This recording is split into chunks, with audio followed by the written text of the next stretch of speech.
L'univers Pixar est l'un de mes univers préférés en comptant l'univers Marvel. On peut aussi, d'une certaine manière, mentionner l'univers du Monsterverse, de DC, bref. Mais Pixar, tout particulièrement, j'ai fait des études de cinéma et mon mémoire était sur l'évolution stratégique et économique du studio d'animation Pixar, donc depuis 1995, donc depuis le premier long métrage de leur côté, donc Toy Story. Parce que oui, Pixar est derrière Toy Story, Les Indestructibles, Luca, Coco ou encore Ratatouille, pour ne citer que ces chefs-d'œuvre-là, mais ils en ont tellement qu'on ne pourrait même plus les compter. Même si, bon, si on pourrait les compter parce qu'ils n'ont pas fait énormément de films, mais vous avez compris un petit peu ce que je voulais dire. Et aujourd'hui, ils reviennent avec une série spin-off. Alors, série Pixar, tu vas me dire, c'est nouveau? Alors non. Il faut savoir qu'il y a de cela maintenant près de, je crois, 3 ans, on a eu la première série Pixar qui avait été annoncée lors du Disney Investor Day en fin d'année 2020 et qui est donc sortie, si je ne dis pas de bêtises, le 1er, 2 ou 3 septembre 2021. C'était Doug Days, donc une série spin-off à Lao.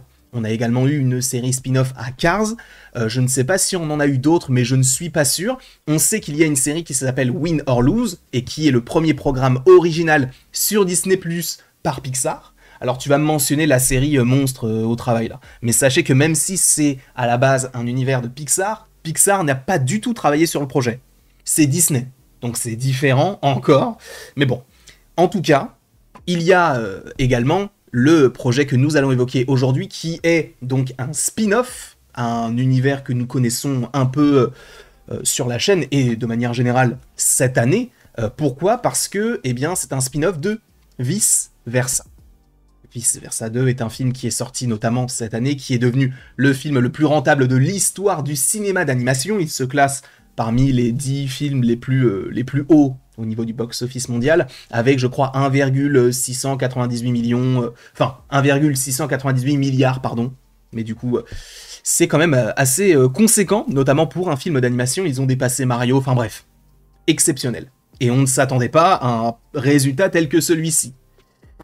Et là, on arrive cette année avec Dream Productions. Alors, sachez qu'à la base, ce projet devait sortir pour le printemps 2025. Étrangement, il a été ravancé. Alors, on peut se poser la question de pourquoi. Eh bien, je pense que c'est parce qu'ils ont vu le succès du film et se sont dit, bon, ok, énormément de gens sont allés voir le film, peu de gens sont abonnés à Disney+, venez, on se dit, vous voulez voir un autre projet en lien avec l'univers de Riley ? Allez sur Disney+, et regardez ce projet-là. Alors, c'est un projet un petit peu particulier puisque c'est une série d'animation de 4 épisodes qui sont tous sortis le même jour.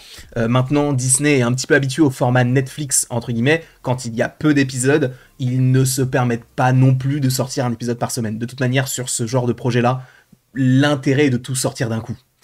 Ça avait été notamment le cas du côté de Marvel avec Echo qui n'avait que 5 épisodes, et je pense notamment du côté de Marvel, si on va plus loin, on peut parler aussi de Marvel Zombies qui pourra sortir en un jour, et même What If qui ne passionne pas les foules et qui sort un épisode par jour pendant 8 jours, je crois, si je ne dis pas de bêtises. Bref, en tout cas, on arrive sur quelque chose d'un petit peu particulier parce que ce projet-là arrive entre le 1 et le 2, donc ça se passe avant les événements du 2. Et en fait, on va suivre donc la Rêve Production, on va dire une institution qu'on avait déjà vue dans le premier film, puisque ça fait référence un petit peu à Hollywood. Et en fait, on va suivre les petites... Est-ce que ce sont des enzymes ? Je ne sais pas vraiment. En tout cas, ces petites boules qui font partie donc du corps de Riley et qui sont là pour produire les rêves de Riley. Et ça, je trouve que l'idée est très intéressante de l'avoir déjà évoqué dans le premier film et d'en faire une série spin-off. Moi, je trouve que c'est plutôt cool. Sachant que, je vous le rappelle, Win or Lose, pour le coup, l'autre série, vous savez, sur l'équipe de softball, elle devait sortir fin 2023. Finalement, elle a été décalée à fin 2024. On est en fin 2024 et finalement, ça a été décalé, je crois, à février 2025. Donc, c'est la prochaine et supposément dernière série du côté de Pixar. En tout cas, pour revenir sur Dream Productions, sachez que ce projet a été réalisé par... et créé aussi par Mike... Alors, attendez, je ne me souviens même plus de son nom. Mike Jones, je crois, c'est bien ça. Mike Jones, qui, à la base...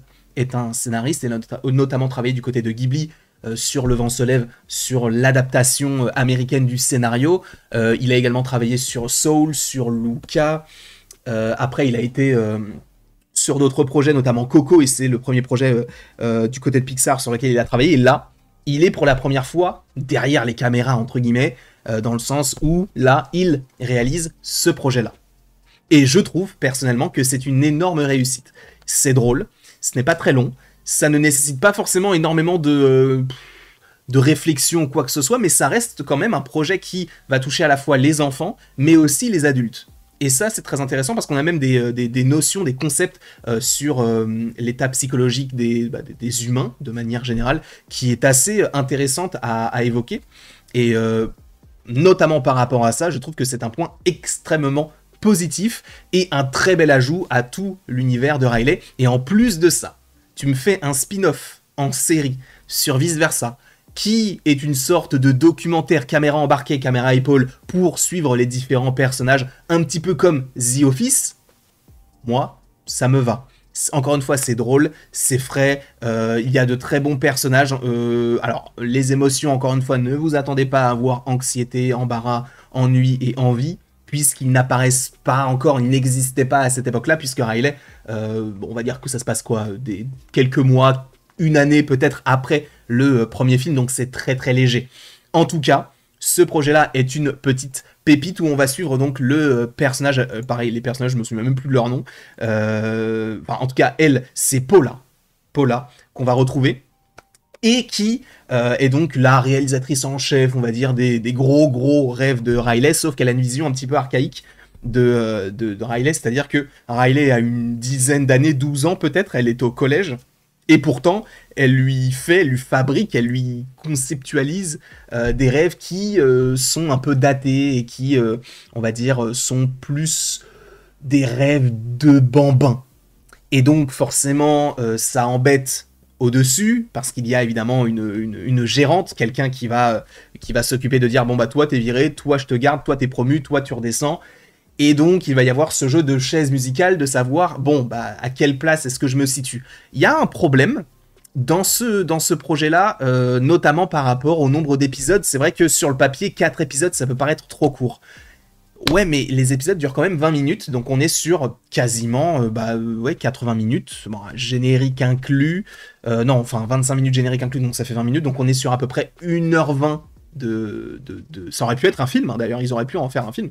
Bon, ils ont choisi le format série, ce n'est pas plus mal non plus, mais c'est vrai que ça aurait pu être un frein pour beaucoup de n'avoir que 4 épisodes en se disant bon, ils vont rien raconter, les personnages vont être évoqués qu'en surface et tout, mais pas vraiment. Ils ont vraiment réussi à bien écrire ces différents projets-là, et celui-ci je trouve qu'il est vraiment très très bien réussi, parce qu'ils ont réussi à développer les personnages, d'avoir un certain background entre guillemets, de voir les interactions notamment avec les nouveaux personnages qui vont venir se rajouter à cette équipe de Dream Production, ou en tout cas de Rêve Production. On va avoir en fait à la base une collaboration entre du coup le personnage de Paula et le personnage de Xeni, c'est Xeni, donc qui lui est encore plus dans le conceptuel. Lui, il fait à la base des rêves éveillés, c'est-à-dire que tu sais, quand tu fixes un point alors que tu es censé te concentrer, tu fixes un point et t'imagines des choses, c'est lui qui les réalise. Et finalement, elle qui le méprisait d'une certaine manière en disant que ses rêves à lui n'étaient pas des vrais rêves parce qu'elle ne dormait pas, eh bien, ils vont finir par cohabiter et travailler ensemble. Et d'ailleurs, la fin est plutôt jolie par rapport à ces deux personnages-là. Moi, je trouve qu'il y a une belle dynamique entre les deux, avec son côté un peu, on va dire, un petit peu, pas à l'ouest non plus, mais il a sa vision de l'art, qui, est totalement subjective, hein, bien sûr, mais ça ne colle pas forcément avec les codes qu'ils ont du côté de Rêve Production, et finalement, l'alliage des deux, donc de l'ancien et donc de ce nouveau concept, on va dire, réussit à former quelque chose de plutôt beau, et qui permettra aussi de faire évoluer Riley d'une certaine manière. En tout cas, voilà, c'est une petite vidéo pour vous proposer un peu mon avis. Moi, je ne peux que vous pousser à aller voir ce projet, parce que c'est magnifique visuellement. On n'est pas vraiment sur une série... parce qu'en fait, le truc, c'est que c'est découpé comme une série, mais visuellement, vous savez, en général, quand on a une série qui est disponible sur une plateforme, on a des moyens qui sont supposément conséquents, mais visuellement, ça rend un petit peu différemment. Regardez Win or Lose, on sent que c'est Pixar. J'ai vu notamment un épisode de Win or Lose, mais on sent que c'est peut-être un petit peu moins beau visuellement. C'est toujours aussi magnifique, hein, mais c'est moins beau qu'un Luca, par exemple. Moins de moyens, moins de temps de travail peut-être aussi dessus.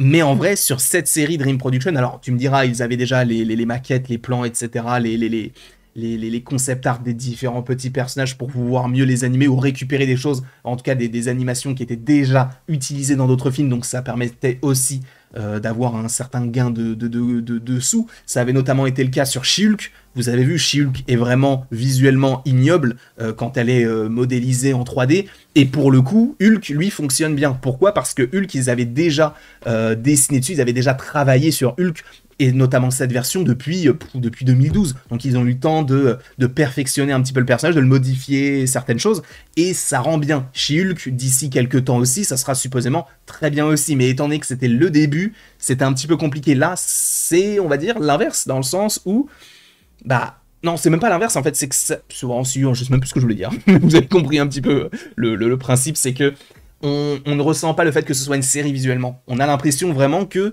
c'est limite un film vice-versa 1,5. Il pourrait très bien s'implanter en tant que film, il pourrait très bien sortir au cinéma. D'ailleurs, j'aurais préféré même qu'il sorte au cinéma parce que ça aurait pu même, on va dire, pousser un peu plus au niveau des sous, parce que je ne pense pas que ça ait coûté beaucoup d'argent de produire cette série de 4 épisodes. Je pense que ça a coûté des millions et des millions, mais au niveau de la rentabilité, je pense qu'elle aurait été là, sachant qu'on avait déjà vice-versa, qui avait dépassé des scores exceptionnels. En tout cas, je vous remercie beaucoup d'avoir été présent devant cette vidéo. On va se retrouver, je pense, pour parler de Creature Commandos, l'épisode 3 que j'ai vu, et dont on va parler évidemment aujourd'hui. Qu'est-ce qu'il y a d'autre encore? Il y a plein de choses à évoquer aujourd'hui. En vrai, j'ai beaucoup de vidéos à faire, mais peut-être que je vais jouer à FIFA. On n'en sait rien. En tout cas, je vous remercie beaucoup, et après tout ceci, il ne me reste plus qu'à vous dire à la prochaine, pour la prochaine. Et encore une fois, n'hésitez pas à faire ce que vous voulez. Dans la vie, non, si t'as envie d'être boulanger ou boulangère, sois-le. Vis ta vie. Voilà, je sais pas quoi dire pour finir cette vidéo.